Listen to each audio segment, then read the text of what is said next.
কেমন লাগলো তোর? কফি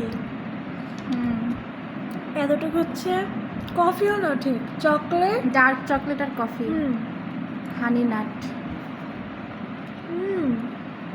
মজা এইটুকু মজা ভেতরে দেখিস কি পরিমাণ আই ডোন্ট নো তিতা। সবাই কেন ব্যাড রিভিউ দিচ্ছে বাট এই উপরেরটা মজায় ঢং কম করো এইটা মজায় কিন্তু ভেতরে একটা একদম কফির কড়া ফ্লেভার ওটা তোর কেমন লাগে দেখিস।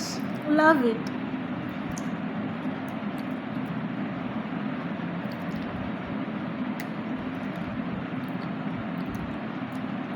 গুড মজা